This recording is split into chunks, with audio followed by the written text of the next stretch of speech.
हमारे पास एक नया टॉपिक है न्यूक्लिक एसिड, यानी कि हमारे पास +2 के अंदर एक नया टॉपिक आता है, नया चैप्टर आता है मॉलिक्यूलर इनहेरिटेंस। हम मॉलिक्यूलर इनहेरिटेंस में सबसे पहले जो बात करते हैं वो टॉपिक है न्यूक्लिक एसिड। जब हम न्यूक्लिक एसिड की बात करते हैं तो सबसे पहले न्यूक्लिक एसिड को डिस्कवर किया था फ्रेडरिक मिक्सचर ने। फ्रेडरिक मिक्सचर ने इसको सबसे पहले डिस्कवर किया और इसका नाम दिया था न्यूक्लिन। देखो, जब हम फ्रेडरिक मिक्सचर की बात करते हैं तो फ्रेडरिक मिक्सचर एक फिजियोलॉजिस्ट थे। ये जो फिजियोलॉजिस्ट थे ये क्या करते थे कि इनको जब भी कोई पस सेल मिलती थी यानी कि मवाद, ये उसको उठा करके ले जाते थे और उस कॉटन में जो मवाद होती थी उसका एग्जामिन करते थे, उसको देखते थे कि इसमें है क्या। तो सबसे पहले हम जब बात करते हैं तो उसके अंदर उसमें इनको जो दिखाई दिया, जो कंटेंट दिखाई दिया, वो दिखाई दिया न्यूक्लिक एसिड, यानी कि जिसको उन्होंने नाम दिया था न्यूक्लिन। यानी कि हम ये कहते हैं न्यूक्लिन को सबसे पहले डिस्कवर किस में किया गया, तो न्यूक्लिन को डिस्कवर जो सबसे पहले किया गया था हम कहते हैं पस सेल। अब हम जब पस सेल की बात करते हैं तो पस सेल बनी किसकी होती है, तो हम जब पस सेल की बात करते हैं बनी किसकी होती हैं, तो हम कहते हैं पस जो बना होता है वो WBC का बना होता है। WBC और रिलेटेड सेल जिनके बीच में फाइटिंग होती हैं उन सेल्स से मिलकर के बनती है, यानी कि WBC मेनली इनके अंदर प्रेजेंट होती हैं जो पस सेल बनाती हैं। ठीक है, यानी कि हम ये कह सकते हैं कि फ्रेडरिक मिक्सचर ने न्यूक्लिन को किस में डिस्कवर किया, तो हमारे पास में अगर ऑप्शन में पस सेल है तो पस सेल कहेंगे, अगर हमारे ऑप्शन में पस सेल नहीं है और WBC मेंशन है तो हम इंक्लूड करेंगे WBC। यानी कि हम यहां ये कह सकते हैं कि फ्रेडरिक मिक्सचर ने न्यूक्लिक एसिड को यानी कि न्यूक्लिन को जो डिस्कवर किया गया था वो किसके अंदर डिस्कवर किया गया था, पस सेल के अंदर, यानी कि WBC में। WBC में इसलिए किया गया था क्योंकि WBC ही एक ऐसी सेल होती है हमारे ब्लड की जिनके अंदर न्यूक्लियस प्रेजेंट होता है, यानी कि जो चीज न्यूक्लियस के अंदर है प्रेजेंट उसको ही ये नाम दिया न्यूक्लिन। यानी कि अब हम जब बात करते हैं कि न्यूक्लिन क्यों कहा, तो हम मेनली हम कहते हैं न्यूक्लियस और इनका मतलब अंदर, जो न्यूक्लियस के अंदर जो कंटेंट प्रेजेंट है, जो सबस्टेंस जो प्रेजेंट है उसका नाम दिया न्यूक्लिन फ्रेडरिक मिक्सचर ने। ठीक है, अब इसके बाद में एक और साइंटिस्ट आए थे जिनका नाम था अल्टमान। देखो, हम अल्टमान की बात करते हैं तो अल्टमान ने यहां पर जब न्यूक्लिन देखा तो न्यूक्लिन के अंदर उन्होंने क्या देखा कि उसके अंदर एसिडिक मीडियम होता है। कैसा है? एसिडिक, उसके अंदर मीडियम प्रेजेंट होता है। एसिडिक मीडियम इसका मतलब उसके अंदर जो प्रेजेंट सबस्टेंस है वो कौन सा है, फॉस्फोरिक एसिड है, यानी कि H3PO4 प्रेजेंट होता है। अब न्यूक्लिन के अंदर अगर H3PO4 या हम यह कह सकते हैं एसिड सबस्टेंस उसके अंदर प्रेजेंट है, इसकी वजह से अल्टमान ने इसका जो नाम दिया था वो नाम दिया था न्यूक्लिक एसिड। यानी कि आपसे पूछा जाए कि न्यूक्लिक एसिड नाम किसने दिया तो आप कहोगे अल्टमान। अगर आपसे बात की जाए कि न्यूक्लिन किसने डिस्कवर किया, नाम किसने दिया, तो हम बात करेंगे फ्रेडरिक मिक्सचर की, कि ये फ्रेडरिक मिक्सचर ने नाम दिया। अब हम दूसरी बात करते हैं, इसके अलावा हमारे पास में एक साइंटिस्ट और आए थे जिनका नाम था Fleming and Fischer, Emil Fischer. इन्होंने क्या कहा, इन्होंने बताया था कि न्यूक्लिन या न्यूक्लिक एसिड के अंदर प्रेजेंट जो सबस्टेंस है यानी कि जो नाइट्रोजनस जो बेस है वो कौन सा है, उन्होंने कहा था प्यूरिन एंड पायरिमिडीन प्रेजेंट होता है। ठीक है, इतना समझ में आया। देन अब हम दूसरा चलते हैं यहां पर। अब जब हम बात करते हैं न्यूक्लिक एसिड की तो हम कहते हैं न्यूक्लिक एसिड कितने टाइप के होते हैं, तो न्यूक्लिक एसिड का जो टाइप के बारे में जो बताया गया था, न्यूक्लिक एसिड के टाइप के बारे में ये 3 साइंटिस्ट थे, एस्कॉनी, देन दूसरा जो साइंटिस्ट थे लेवाइन एंड जॉन्स। ये 3 साइंटिस्ट थे, इन्होंने न्यूक्लिक एसिड को 2 पार्ट में डिवाइड किया। एक उन्होंने क्या नाम दिया, डीएनए, दूसरा उन्होंने नाम दिया आरएनए। यानी कि डीएनए की बात करते हैं तो हम कहते हैं डीएनए का फुल फॉर्म में deoxy ribose nucleic acid, RNA ribose nucleic acid. ये दो पार्ट में उन्होंने डिवाइड किया था। अब डीएनए के भी दो टाइप होते हैं। डीएनए के जो डबल स्ट्रैंडेड डीएनए होता है एक प्रेजेंट, दूसरा प्रेजेंट होता है सिंगल स्ट्रैंडेड डीएनए। दो टाइप के डीएनए हैं, डबल स्ट्रैंडेड डीएनए और दूसरा हमने क्या कहा, सिंगल स्ट्रैंडेड डीएनए। हम जब डबल स्ट्रैंडेड डीएनए की बात करते हैं तो डबल स्ट्रैंडेड जो डीएनए है ये जो प्रेजेंट होता है सभी हायर प्लांट्स के अंदर प्रेजेंट होगा,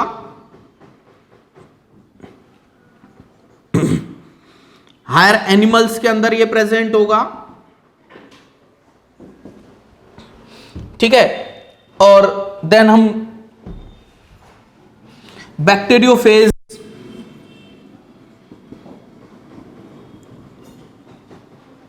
वायरसेस के अंदर जो प्रेजेंट होता है यानी कि T2 bacteriophage, T4 bacteriophage, T6 bacteriophage viruses के अंदर ये प्रेजेंट होगा।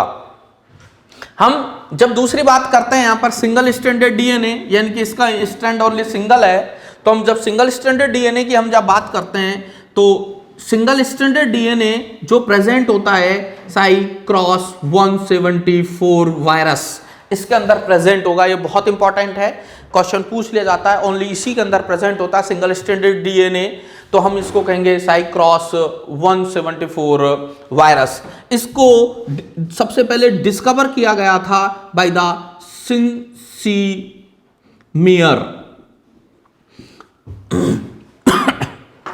साइंटिस्ट का नाम है सिंसीमियर, कि इसको सिंसीमियर ने डिस्कवर किया था। अब आरएनए की हम जब बात करते हैं तो हम कहते हैं दो तरीके के आरएनए यहां पर मौजूद होता है। ये आरएनए एक होगा डबल स्ट्रैंडेड आरएनए और दूसरा होता है single stranded RNA. Double stranded RNA की हम जब बात करते हैं तो डबल स्ट्रैंडेड आरएनए जो प्रेजेंट होगा वो वुंड वायरसेस के अंदर प्रेजेंट होगा। देन दूसरा सिंगल स्ट्रैंडेड जो आरएनए जो प्रेजेंट होता है वो टीएमबी के अंदर प्रेजेंट होगा यानी कि टोबैको मोज़ेक वायरस।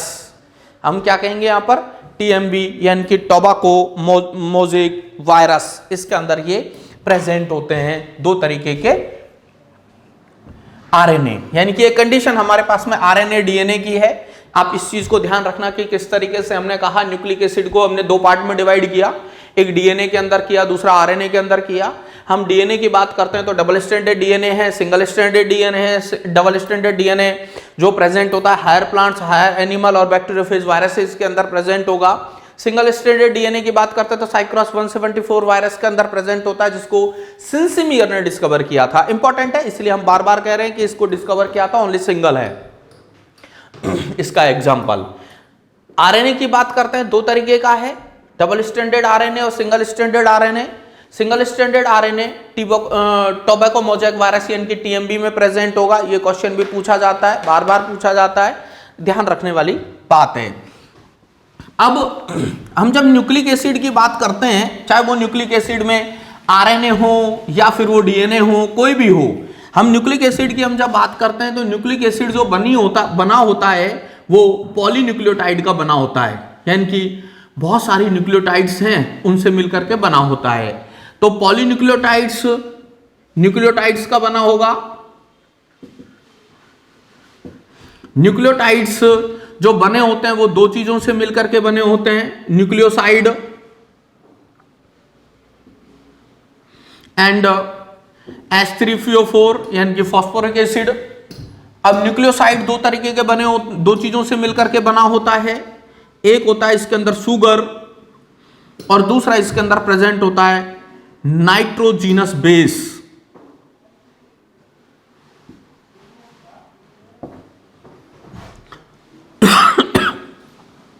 शुगर जो प्रेजेंट होगा ये शुगर राइबोस शुगर भी हो सकता है, यानी कि एक पेंटोस शुगर है, राइबो शुगर पेंटो शुगर है। अगर राइबो शुगर यहां पर मौजूद है तो हम क्या कहेंगे कि आरएनए बनाएगा। यानी कि हम जब कंडीशन देखते हैं इसकी कंडीशन किस तरीके की होगी तो हम कहते हैं कुछ इस तरीके का प्रेजेंट होता है।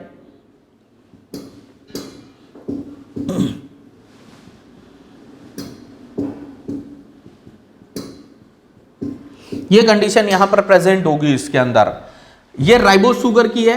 अगर राइबो शुगर से सेकंड कार्बन एटम से, पॉइंट ध्यान रखना, अगर राइबो शुगर से सेकंड कार्बन एटम से, यानी कि पहला कार्बन एटम और दूसरा कार्बन एटम, ये फर्स्ट कार्बन एटम है और ये दूसरा कार्बन एटम है, तो दूसरा कार्बन एटम से अगर ऑक्सीजन का मॉलिक्यूल यहां से हट जाता है तो यहां क्या बनाता है, डीऑक्सी राइबो शुगर। क्या बनाएगा ये, डीऑक्सी राइबो शुगर।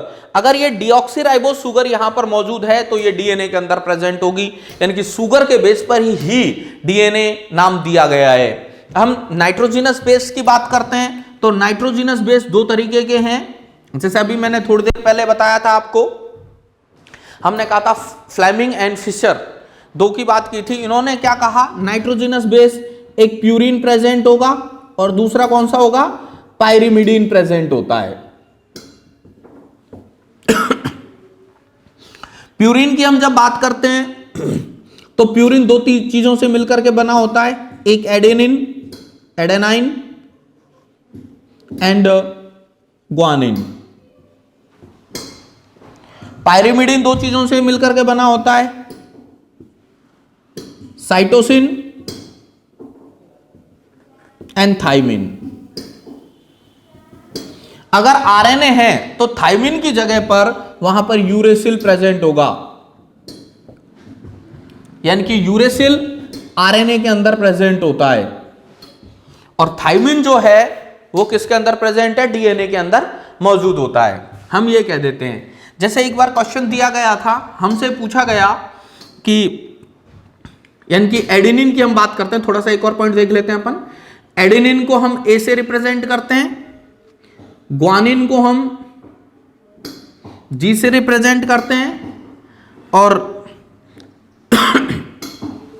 साइटोसिन को हम सी से रिप्रेजेंट करते हैं, थाइमिन को हम टी से रिप्रेजेंट करते हैं और यूरेसिल अगर आता है तो उसको हम यू से रिप्रेजेंट करते हैं। ए हमेशा जो बॉन्डिंग बनाता है वो डबल बॉन्ड बनाता है और ये टी के साथ बॉन्ड बनाता है, और जी ट्रिपल बॉन्ड बनाता है, वो सी के साथ बनाता है। ये ऑलवेज प्रेजेंट होता है, ये ऐसी कंडीशन हमेशा प्रेजेंट होती है, ये देखी गई है ऐसी कंडीशन को। अब क्वेश्चन क्या आया, एक क्वेश्चन दिया गया था, उसमें कहा कि हमारे पास कोई भी हमारे पास एक सेगमेंट है, हम डीएनए की नहीं कह रहे, हमारे पास कोई भी एक सेगमेंट है, उस सेगमेंट का ओनली सिंगल स्ट्रैंड हमें पता है और उस सिंगल स्ट्रैंड पे हमारे पास नाइट्रोजिनस बेस का एक सीक्वेंस दिया गया है। यानी कि आप ये कह सकते हो कि एक नाइट्रोजिनस बेस का सीक्वेंस दिया गया है, उसमें कहा ए जी सी ए सी सी जी जी ए सी ए जी, ये हमारे पास एक सीक्वेंस दिया गया है। हमसे पूछा गया कि बताइए ये सीक्वेंस किसका है, क्या ये आरएनए का है या ये डीएनए का है। ऑप्शंस दिए गए, हमारे पास किसका है, हम इसको किस तरीके से बताएं कि इसका आंसर क्या होगा। तो हमने क्या देखा, हमने इसका आंसर जो बताया, हमने क्या कहा, इसका आंसर कि इंफॉर्मेशन अननोन है, मतलब इनकम्प्लीट है, पूरी की पूरी इंफॉर्मेशन इनकम्प्लीट क्यों है, क्योंकि हमने यहां जब इसको देखा तो एक ही कंडीशन आरएनए में प्रेजेंट होती है और डीएनए में प्रेजेंट होती है, जी भी ऐसा ही है, सी भी ऐसा ही है, तो ये यानी कि इनकम्प्लीट इंफॉर्मेशन है। हम जब कंप्लीट इंफॉर्मेशन की बात करते हैं तो अगर हम ये कहते हैं कि यहां इस सीक्वेंस में से अगर कहीं थाइमिन होता, टी होता या फिर यू होता, दोनों में से कोई भी होता, तो हम बता सकते थे कि ये जो पार्ट है ये डीएनए का स्ट्रैंड है या आरएनए का स्ट्रैंड है। अगर यहां टी होता तो हम कह देते कि यस ये डीएनए स्ट्रैंड है, ये डीएनए का सेगमेंट हमारे पास दिया हुआ है। अगर यहां पर यू होता तो हम कह देते कि ये आरएनए का स्ट्रैंड यहां पर दिया हुआ है, जो यहां पर मेंशन नहीं है, इसलिए हम यहां इसके ऑप्शंस जो आता है उस ऑप्शन में लिख देते हैं कि ये इंफॉर्मेशन जो है वो कैसी है, इनकम्प्लीट इंफॉर्मेशन यहां पर मेंशन की गई है। ठीक है, ये हम यहां पर देख सकते हैं। अब हम दूसरा पॉइंट यहां पर देखते हैं। इसके अलावा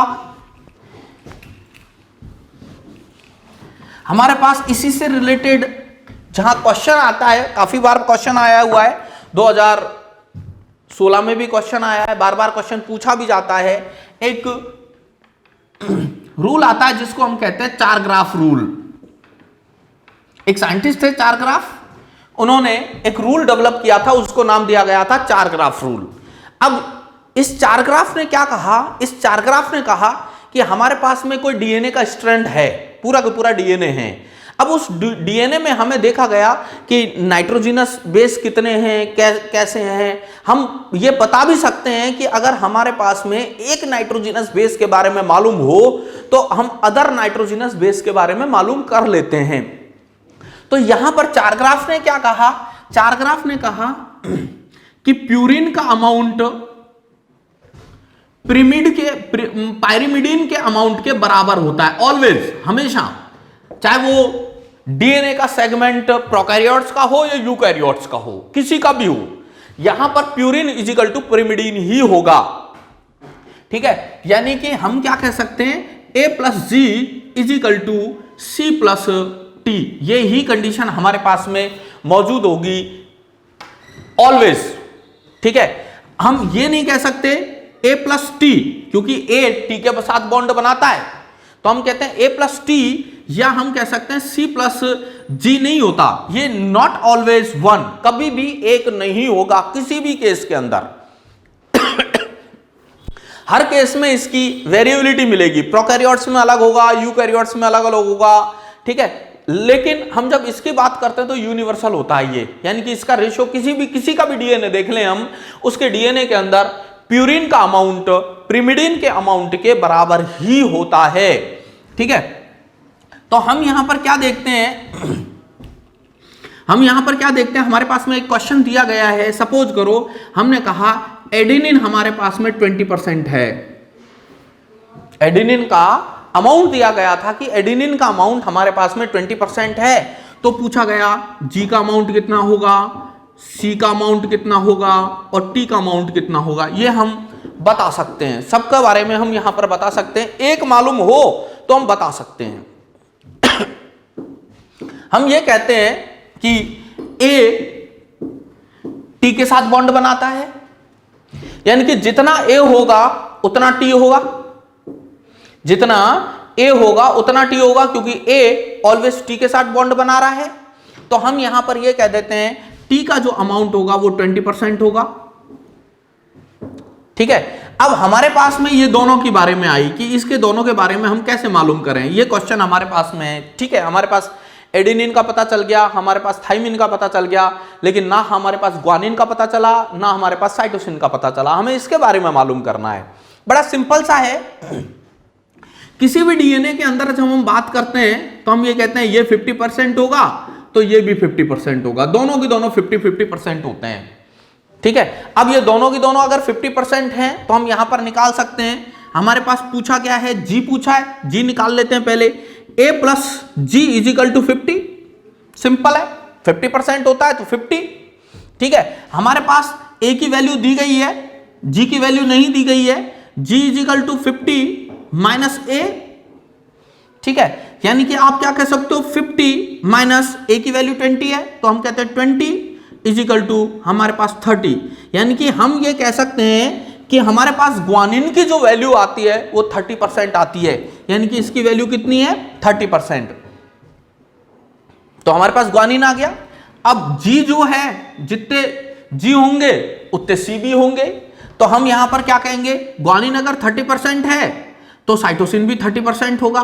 तो हम यहां पर चार ग्राफ रूल से ये मालूम कर सकते हैं कि कितना कौन सा परसेंट है, एडेनिन कितना है, ग्वानिन कितना है, साइटोसिन कितना है। डिफरेंट टाइप के क्वेश्चंस अगर कभी भी आते हैं तो इजीली आप इस फॉर्मूले के बेस पे क्वेश्चन को सॉल्व कर सकते हैं। बड़ा सिंपल सा फॉर्मूला है, कोई ज्यादा टफ नहीं है, क्वेश्चंस आते हैं निकल जाएगा आराम से।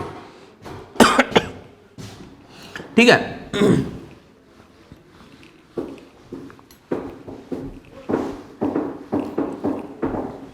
ठीक है भाई। अब हम जब दूसरी पॉइंट यहां पर जब देखते हैं ठीक है, हम यहां पर डीएनए की बात करते हैं। हमारे पास में आया डीएनए, हम डीएनए की बात करते हैं, deoxy ribose nucleic acid, DNA. DNA की जैसे मैंने पहले भी आपको बताया था कि ये जितने भी हायर एनिमल्स हैं, हायर प्लांट्स हैं, सभी में प्रेजेंट होता है। तो हमसे अगर पूछा जाता है ह्यूमन बीइंग के अंदर डीएनए है मौजूद या नहीं, तो हम कहते हैं है। लेकिन कौन सा डीएनए है, जब हम इसकी बात करते हैं तो हम ये कहते हैं बीडीएनए। हम बीडीएनए की बात करते हैं, यानी कि बीडीएनए सबसे ज्यादा स्टडी बीडीएनए की गई थी, और जो स्टडी की गई थी वो किसने की थी? वॉटसन एंड क्रिक ने। किसने की थी? वॉटसन एंड क्रिक ने बीडीएनए की स्टडी की थी। और यहां पर जो डीएनए जो नाम दिया गया था, वो डीएनए नाम किसने दिया था? तो हम कहते हैं DNA name is given by the Zacharias.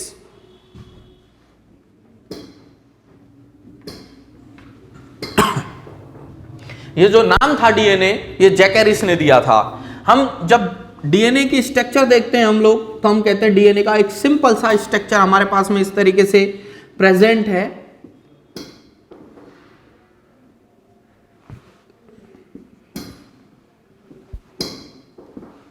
ये एक डीएनए का सिंपल सा स्ट्रक्चर मैंने बनाया है। जब मैं इस स्ट्रक्चर की यहां पर बात करता हूं, तो हम कहते हैं ये हमारे पास में रेलिंग है, और ये हमारे पास में स्टेप है, यानी कि हम कहते हैं ये सीढ़ी नुमा या लैडर लाइक स्ट्रक्चर बन जाती है सीधी। तो हम कहते हैं रेलिंग किसकी बनी होती है? ये क्वेश्चन पूछा हुआ भी है कि रेलिंग किसकी बनी होती है। तो हम कहते हैं रेलिंग जो बनी होती है वो किसकी बनी होती है? हम कहते हैं railing is made up of the sugar and phosphoric acid, इन दोनों चीजों की बनी होती है। जबकि स्टेप किसका बना होता है? तो स्टेप की बात करते हैं तो हम कहते हैं स्टेप जो नाइट्रोजिनस बेस का बना होता है, यानी कि स्टेप नाइट्रोजिनस बेस का बना होता है। यहां पर ये स्ट्रक्चर जो लैडर लाइक स्ट्रक्चर चल रही है, इसमें हम 3 एंड 5 एंड और 5 एंड और 3 एंड ये बताया गया है। ये एंटी पैरेलल चेन होती हैं, जिनके बारे में हम थोड़ा सा आगे डिस्कस करेंगे कि एंटी पैरेलल चेन किस तरीके के बनी होती है। अब हम जो स्ट्रक्चर की बात कर रहे हैं, डीएनए की स्ट्रक्चर जिसको वॉटसन एंड क्रिक ने दी थी, उस स्ट्रक्चर की हम यहां पर बात करते हैं कि ये वो स्ट्रक्चर है जो वॉटसन क्रिक ने दी थी। ठीक है, हम यहां पर क्या कहते हैं कि ये जो डबल हेलिकल जो मॉडल दिया गया था वॉटसन एंड क्रिक ने, तो इसके अंदर हम कहेंगे ये 3 एंड 5 एंड और 5 एंड और 3 एंड ये हमारे पास में मौजूद हैं। देन यहां पर डिप्रेशंस यानी कि ग्रूव्स प्रेजेंट हैं।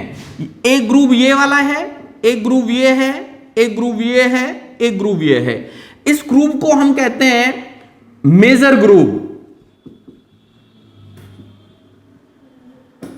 या डेप्थ ग्रूव। ये काफी सरफेस से काफी नीचे होता है, इसलिए इसको मेजर ग्रूव या डेप्थ ग्रूव कहते हैं। दूसरा ये ग्रूव यहां पर प्रेजेंट है जिसको हम कहते हैं माइनर ग्रूव या शैलो ग्रूव, हम इसको नाम दे दिया जाता है। और एक ग्रूव हमारे पास में ये मौजूद है, इसको हमने कहा मेजर ग्रूव। फिर अगेन मेजर ग्रूव आ गया ये, ठीक है। और देन फिर हमारे पास कौन सा आया? माइनर ग्रूव, ये हमारे पास मौजूद है। यानी कि मेजर माइनर मेजर माइनर, दो माइनर या दो मेजर ग्रुप के बीच का जो पोर्शन जो प्रेजेंट होता है, इसको आप हम जो कहते हैं वो क्या कहेंगे? एक हेलिक्स कहेंगे कि ये एक हेलिक्स है। ये एक टर्न कंप्लीट कर लेता है, इसलिए इसको एक हेलिक्स कहते हैं। ठीक है, इसकी जो लेंथ होती है वो 34 एंगस्ट्रॉन होगी। कितनी है इसकी लेंथ? 34 एंगस्ट्रॉन प्रेजेंट होती है। देन दूसरा हमने क्या कहा? इसके अंदर, इस हेलिक्स के अंदर, एक हेलिक्स में 10 नाइट्रोजिनस बेस प्रेजेंट होते हैं। कितने हैं? 10 नाइट्रोजिनस बेस हैं। तो 10 नाइट्रोजिनस बेस यहां पर मौजूद होते हैं, और इनका ये 10 के 10 नाइट्रोजन बेस का जो डिस्टेंस होता है वो इक्वल डिस्टेंस होता है। ठीक है, यानी कि हम ये कह सकते हैं कि ये नाइट्रोजनस बेस का इन दोनों के बीच, दो नाइट्रोजनस बेस के बीच का जो डिस्टेंस होगा वो कितना होगा? 3.4 एंगस्ट्रॉन। यानी कि हमने कहा 34 है, 34 डिवाइडेड बाय द 10, तो हमने कहा 3.4 एंगस्ट्रॉन। हमने कहा 3.4 एंगस्ट्रॉन दो नाइट्रोजनस बेस का सीक्वेंस डिस्टेंस यहां पर मौजूद होता है। ठीक है, अब हम दूसरा एक और इसका डायग्राम देखते हैं। हमने क्या, sugar, nitrogenous base and sugar, phosphoric acid, sugar, nitrogenous base,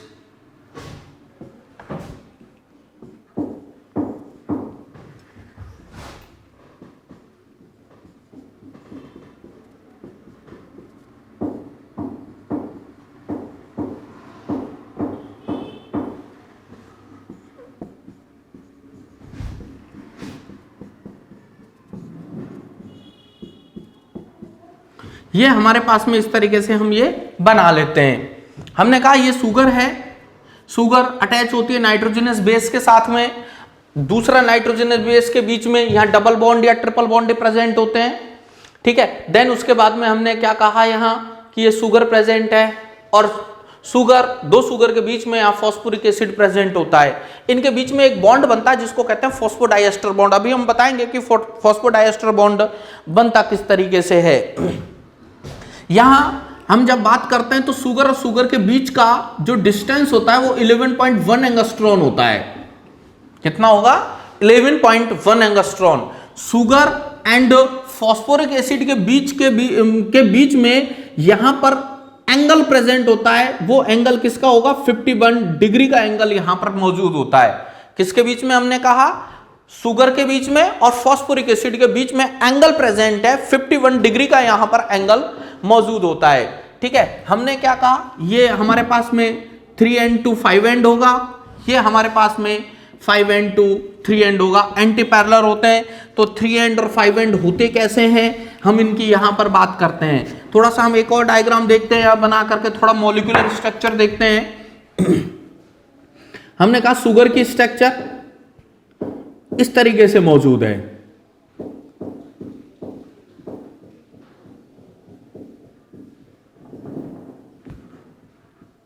OH। यहां हमारे पास में जो मौजूद होगा फॉस्फोरिक एसिड है, OH, यहां पर भी OH, डबल बॉन्ड OH, फिर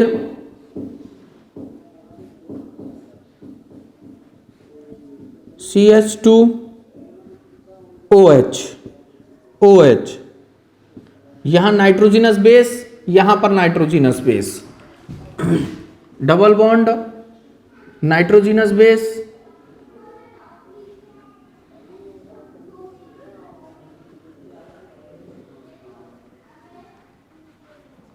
CH2OH, OH,